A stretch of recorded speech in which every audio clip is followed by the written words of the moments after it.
everybody, and thank you for joining me on this cold Melbourne day. I'm here to show you how to create a paper sculpture. Sound a bit weird? Stay tuned and I'll show you how.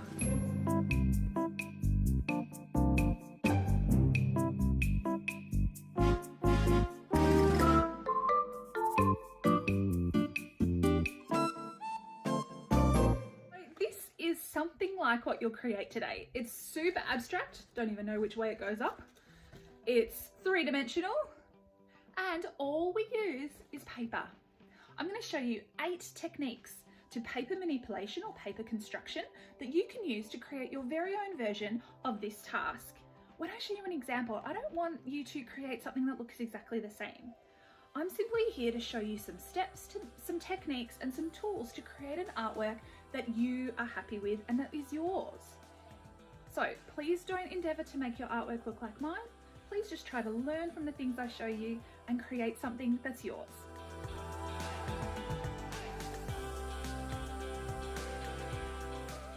Today we're creating a collage, which means that we're using paper as our main material for creating today. So grab whatever type of paper you have. It might be coloured paper, it might be newspaper, it might be a magazine. Could even be paper that you've decorated before and want to turn it into another artwork. So this is our main thing today. Grab as much of it as you can. You'll also need some scissors to do some cutting and some glue to do some sticking. If you need some different materials, please check the description below because I've got heaps listed there, as well as a discount code. That's it there. To buy material at Zart Art, they have everything you could possibly need, and this gives you 10% off. All right, so I'm going to be teaching you 8 different paper manipulation techniques today to create a 3-dimensional sort of paper sculpture. And we'll do that with all this paper. So the first thing you need to decide though is which piece of paper is going to become your backing or your background. So I've got sort of A3 paper here, but you could do this task as an A4 as well. You just need to cut things a little bit smaller. So my daughter Delilah has created this gorgeous sort of patterned background. I might use that as my background today, which means I'll be cutting all of this coloured paper and gluing it onto this base. If you just have a plain piece of white paper, that will work fine too. So, paper manipulation technique number 1. Spiral. What you need to do is cut a circle. Now circles are actually quite tricky to cut, so if you find it easier, you could trace around something circular like a cup and then cut it out like this. Then it might help you to do this first. You're going to draw a spiral.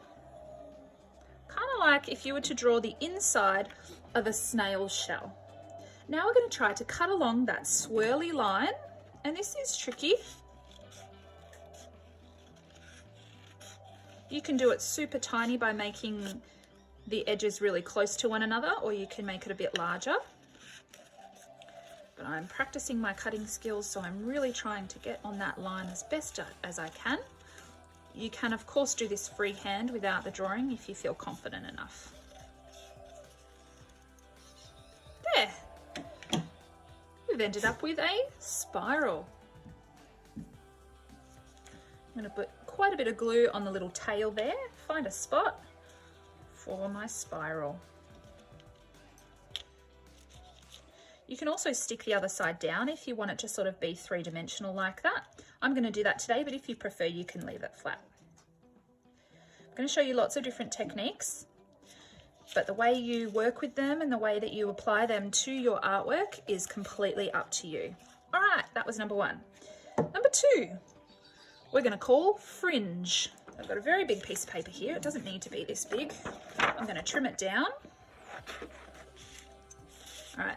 For our fringe today, I'm going to use this strip of orange paper, and the way we do a fringe is by cutting parallel lines, nice and straight. I'll show you like this. Careful of your fingers. Nice and close together. And it's almost like if you were to have a a fringe in front of your face with your hair. So we're essentially cutting tiny little hairs in a nice straight line. You don't want to cut all the way up because that will chop the paper and make it smaller. So we do want to leave a gap here. And it takes a lot of patience to keep the lines nice and straight and get them close to one another, making them parallel. If you were to get a bit lazy and do your fringes like that, that's not really correct. You can see that they're quite large. So please take your time to do nice and close little strands of hair like this. The effort you put into your artwork is definitely what you'll get out of it in the finished product. So this is a fringe. You can do lots of different things with a fringe. You could have it sticking up like that. You could also curl the ends, which is actually another paper technique I'm going to show you soon. You could just fold them up so that they're a bit more three-dimensional. So much you can do with fringing. And I'm going to stick that on the edge of my paper here so it has a nice sort of fringy side to it.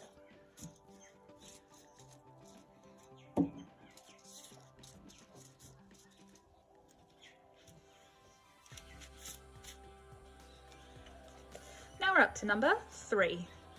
This one's called curl, and I alluded to it just before, but it's pretty much curling up a piece of paper, almost as if you had curly hair. So you could use a pencil, you could use your finger, but it's just a matter of wrapping a piece of paper like this, nice and tight, and it curls up like that. So when sticking it onto your base, you could stick it like this. You could stick it on obviously like this. You could do it multiple times. You could make them skinny pieces of paper and see how that changes the effect. For this paper sculpture, I really want you to learn how much you can do with the one material being paper, but there's so many different things you can do. And then even just with curling, there's so many different ways you can show curling or attach it. So I'm gonna do some different thicknesses in the paper. Attach them like that.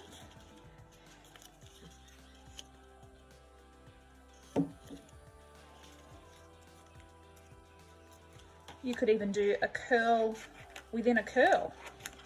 See if that'll work.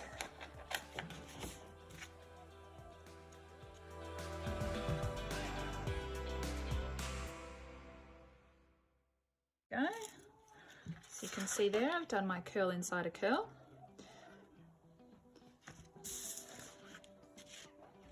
Maybe you could see how changing the shape of the paper that you use might change the type of curl that is created as well.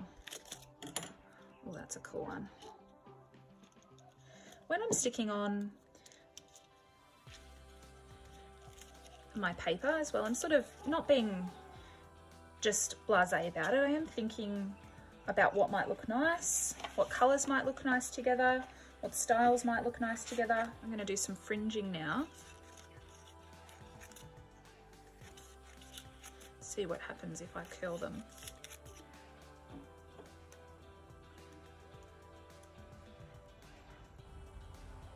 It's a bit tricky because there's lots of pieces. Hey, that looks sick. Now we're up to paper manipulation style number 4, and you need some strips for that like this. This one's called loop, and after you've cut some paper strips like this, all you need to do is put a bit of glue on the end here, and we're going to attach the other end, making a loop, just like that. So then when you attach it to your paper, it just needs a little bit of extra glue, like that. Now what I'm going to do is actually attach my loops to my loops. See what happens. That looks cool. Almost looks like a flower coming out from my page.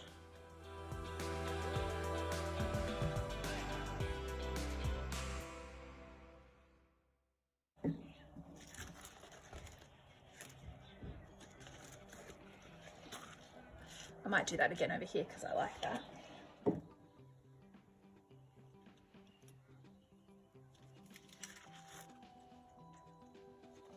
Now we're up to paper manipulation style number 5. And I'm going to call this one Zigzag, because essentially you're using a strip of paper to create a zigzag line through folds.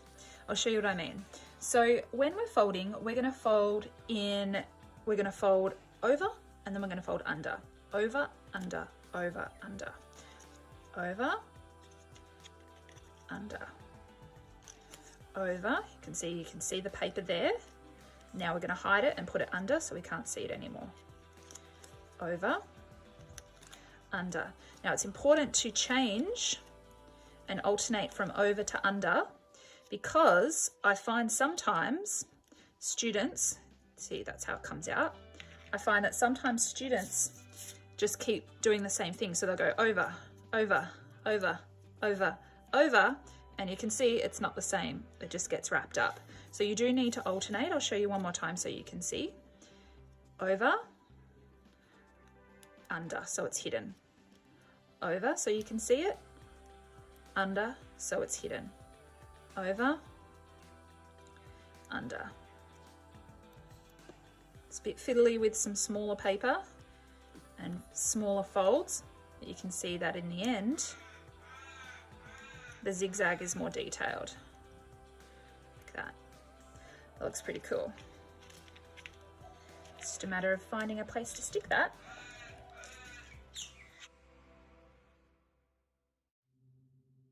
I'm going to stick it like that, and then again on the other side so that it sort of curls over, creates a cool kind of loopy shape on my sculpture there. You might notice when I'm gluing, I'm not putting glue directly onto my base here. I'm actually gluing the paper that I'm sticking down, and I'm doing it separately to my artwork on a separate kind of scrap piece of paper. And that's so that I don't get heaps of glue on my art and it doesn't look messy.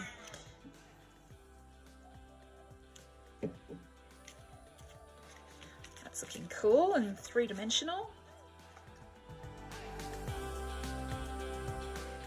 That leads me to number 6. This is called Accordion, and you need to have mastered the zigzag before you can do the accordion, because it's essentially doing a zigzag with 2 different color pieces of paper. All right, so you need 2 strips of paper, just like I've shown you here. You can do alternate colors, and you're going to put a little bit of glue on the end of one and attach the other color at a right angle. That means that you're creating an L shape. Can you see that? L. All right, now what we're going to do is whatever color you see on top, you need to use the other color to fold. So I've got blue on top at the moment. That means I need to use my green, and I'm folding it on top there. Now that I've got green here, I need to use my blue to fold over the top there. Now green, now blue, now green, now blue. Green, you're alternating, blue, green, blue, green, blue. You have no paper left. It needs a bit of glue to lock it in. And chop off any excess paper, and you're left with an accordion style paper thing like that. These are really good if you're wanting to do anything that's like pop-up with an artwork. You can use that, but that will sit pretty cool right in the middle of my artwork, I think.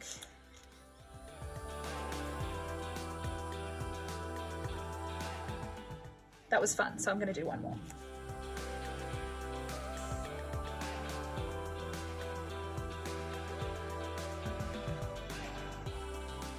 Cool, guys. Hopefully yours looks different to mine. I'm really just trying to show you some strategies and things you can do, but I'm hoping that you're able to apply it and create an artwork that does look a bit different. All right, the next thing we're going to learn is called a fold and cut. If you get a piece of paper like this, and we're going to fold it.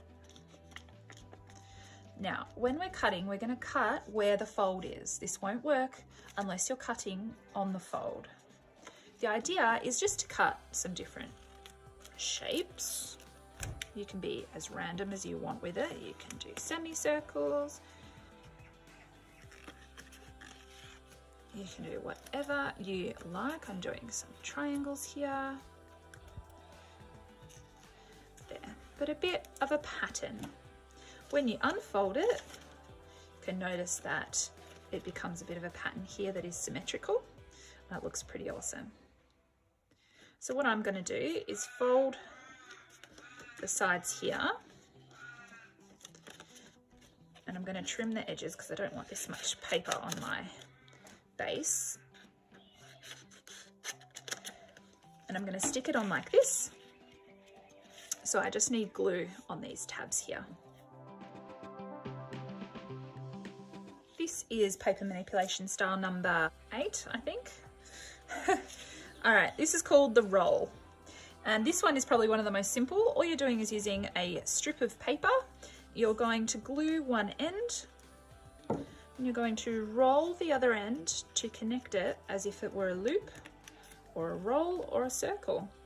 Then we're going to glue the bottom down onto our artwork. Now, obviously, if you have a larger piece of paper, a longer piece of paper, the circle or the roll will differ. It'll be different. What I'm actually going to do is put a smaller roll inside my big roll there.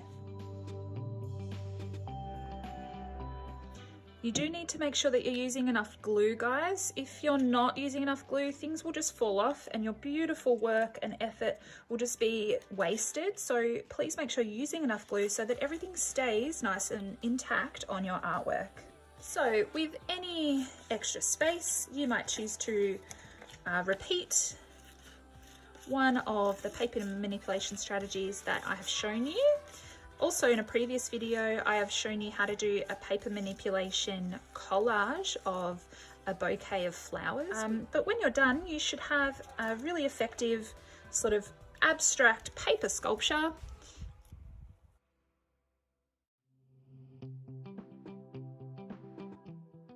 That might look something like this.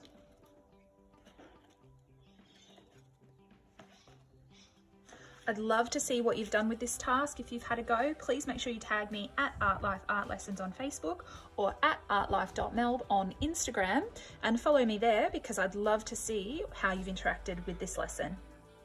Please also make sure that you've subscribed to the Artlife YouTube channel and give me a thumbs up if you've liked this task.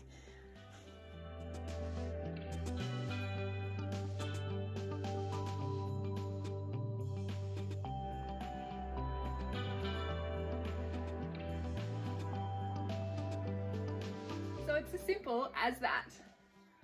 I really hope you've been able to create a fantastic abstract three-dimensional paper sculpture today and use the 8 techniques that I've shown you to have a go with paper, have a go at folding, have a go at cutting, and enjoy this task. Thanks so much for joining me. Have an awesome day.